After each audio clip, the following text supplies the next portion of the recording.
నమస్తే, నేను మీ healer Himabindu. So ఇవాల్టి వీడియో ఏంటి అంటే, మనం చాలామంది చిల్డ్రన్స్లలో వాళ్ళు ఈవెన్ 7 ఇయర్స్, 8 ఇయర్స్, 9 ఇయర్స్ అయినా కూడా వాళ్ళలో బెడ్ వెట్టింగ్ చూస్తుంటాం కామన్గా. అండ్ ఇంకొకటి, మనం ఎంత వద్దు అన్నా కూడా వాళ్ళు నైట్ నిద్రలోనే వాళ్ళకి తెలియకుండానే టాయిలెట్ పోసుకుంటారు. సో వాళ్ళందరికీ ఒక మంచి చిట్కా అన్నమాట, ఒక మంచి సొల్యూషన్. సో మీ ఇంట్లో కూడా చిల్డ్రన్స్ బెడ్ వెట్టింగ్ చేస్తూ ఉంటే సో వాళ్ళకి ఖచ్చితంగా ఈ వీడియో ఉపయోగపడుతుందని అనుకుంటున్నాను. సో ఆ వీడియో ఏంటి అంటే, ఫస్ట్ ఆఫ్ ఆల్ వాళ్ళకి చాక్లెట్స్, స్వీట్స్ అనేది ఇవ్వకండి. చాక్లెట్స్, స్వీట్స్ అనేది తగ్గించేసేయండి. అండ్ ఇంకొకటి, వాళ్ళకి ఫైబర్ ఫుడ్ ఎక్కువ పెట్టాలన్నమాట.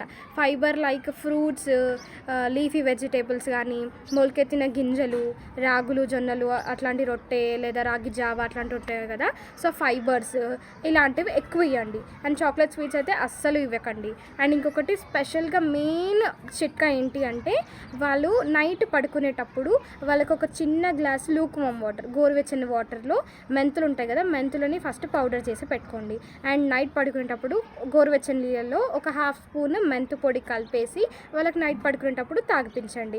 అండ్ సో ఇలా కొన్ని రోజులు చేయడం వల్ల వాళ్ళకి బెడ్ వెట్టింగ్ అనేది కంప్లీట్గా పోతుంది. సో మీ ఇంట్లో కూడా చిల్డ్రన్స్ ఉన్నట్టయితే మీరు ఈ చిట్కాని ఖచ్చితంగా ఫాలో చేసి రిజల్ట్ ఎలా ఉందో అనేది కామెంట్లో తెలియజేయండి. Thank you. And please don't forget to like, share and subscribe my channel.